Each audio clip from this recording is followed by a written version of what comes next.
Agora nós vamos conversar com a Jeanne Bliss sobre customer centricity. Oi, Jeanne. How are you? I'm good. Just got off stage. It was fantastic. Thank you for talking to us now. I would like to know more about customer centricity. What is the importance of it for the organization? It's really choosing how you'll grow by, I call it, improving customers' employees' lives. Leadership is at its core, deciding what you will do to grow, and just as importantly, deciding what you won't do to grow. You know, are you going to have a lot of fine print where customers have surprises and you get money for them? Are you going to enable your employees to do the right thing or pen them in with rules? So at the end of the day, it's really being deliberate about what you'll do across your organization and the experience you want to deliver to your customers.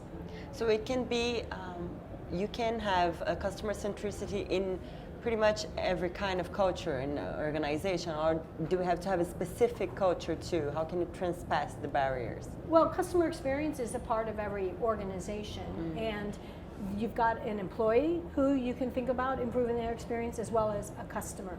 What we know is that the variation is not the what or the who, but the how. What will you deliberately do inside of your organization? What are you selling? How are you improving people's lives? What are your services? How do you get to the core of what's important to customers so that you can make that part of your operating model? And so that's really what the work is. And what is the role of the CEO and the leadership in this? So what we know is often the CEO only has a view of the organization as it's reported to him or her by silo of the organization.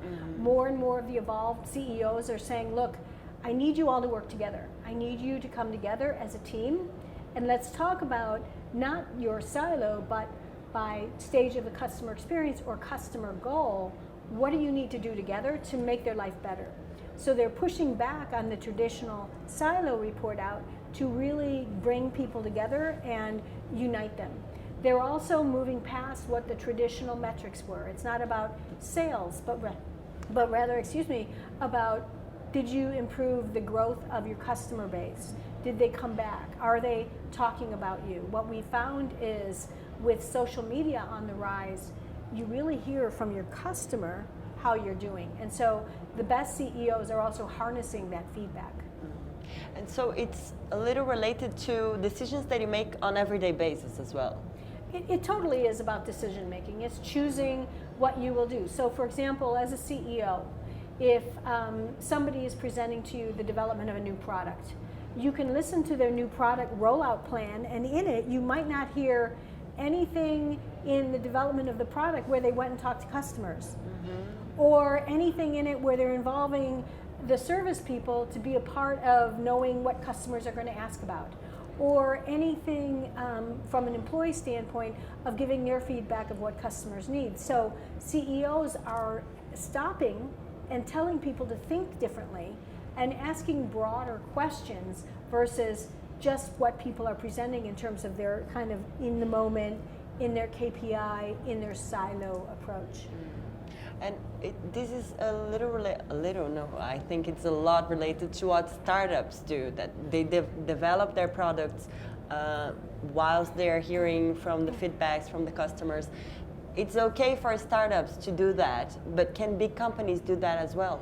Well, and even startups I've worked with can run away from that pretty quickly, right? So your startup, you're all excited, you're initially very customer focused, but as you go to your first launch, right? Financial issues or others, so it always becomes a part of how the leadership asks questions and really creates the lens. And so what we're finding, you know, I've written books called Chief Customer Officer, which are about embedding a series of competencies for what you're good at, what you're going to choose to be good at, not to boil the ocean, but what fundamentally are the things that you're clear about as a team.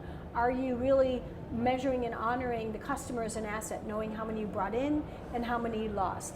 Do you as a leadership team have a common way to ask about goals of customers' lives? Are you able to stop people from going out and surveying the customer from every silo and instead unite the way you're going to do that? So a lot of it has got to be to say, look, we know you're doing your own thing, but for the good of the business and the good of the customer, we need to come together on some of these things. So it's about asking the right questions. asking the right questions, giving permission, and also modeling the right behavior. So, for example, if you're a CEO and you say you want to be customer focused, but you're only asking about sales goals and you're not giving and hiring employees to do the right thing and trusting them to take care of customers, then you're not modeling the behavior that you really are customer focused. So what we know is employee experience is so much a part of this.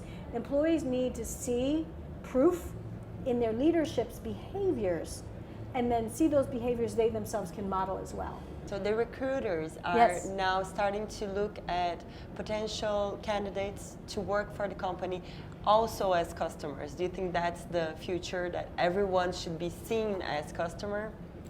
Well, you know, it's interesting. One of the big things that we have leaders do is actually call lost customers. The main thing is, no matter what you do, you have to have the voice of the customer, of the human being in your ear. So, you know, we have a lot of clients that go from being a customer to being part of the business, but it's not an imperative as long as you have other ways to observe customers, know who they are, live their life, hear their feedback.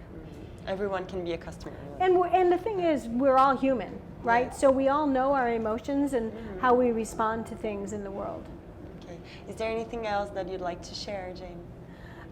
Just if people want resources, my website is CustumerBliss.com. There's all kinds of things they can download and get. My entire career has been dedicated to helping people do this work. Okay, thank you so much. You're welcome. Thank you.